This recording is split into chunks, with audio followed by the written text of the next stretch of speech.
Hey everybody, this is Alyssa with Family Coach, and I'm here to talk to you about common pitfalls, common pitfalls in farm finances.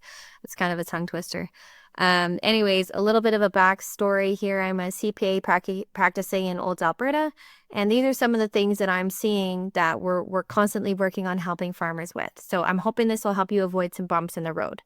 So to just jump right into it, the first pitfall that I can see is inadequate cash flow management. And this is hard because we see prices fluctuating so much from year to year, and it's hard to find that cash balance that we need to fund our operations. So let's think about how we can solve this, what we can focus on, and the things that we know. So let's go back. Let's look at financial statements and financial information from prior years and think about what cash was needed for those years. What was some cash that was needed for some tough years?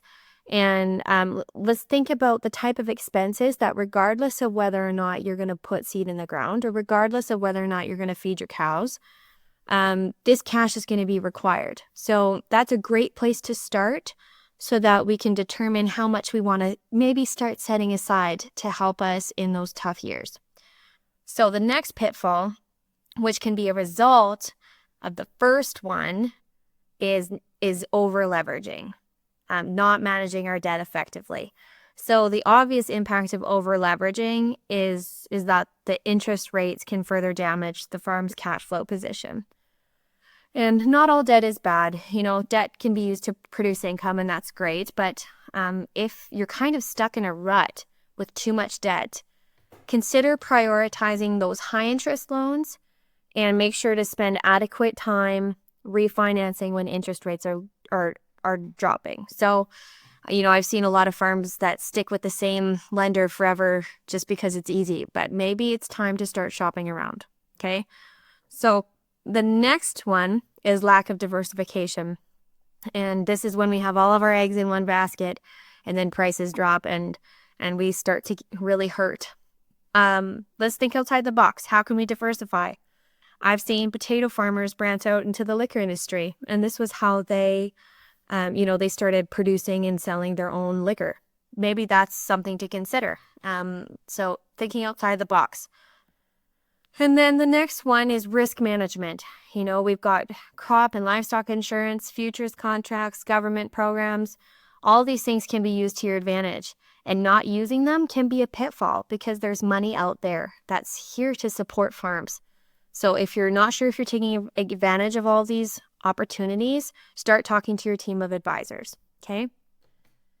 And then the next one is misaligned investment priorities. So I've seen this when, an example, a father and his son, they've got very different goals and they're spending the money very differently. So how can we safeguard against this pitfall?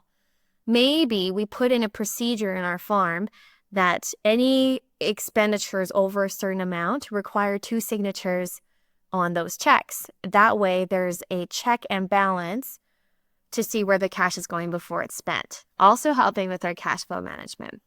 Okay? Neglecting technology adoption. Obviously, this one's kind of straightforward. There's efficiencies that can be gained through technology, but there's also a risk of investing in technology too early.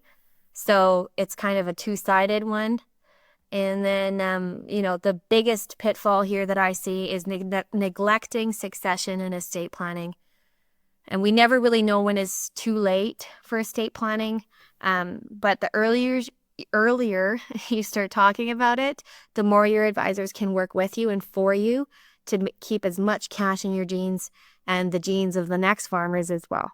Thanks, guys.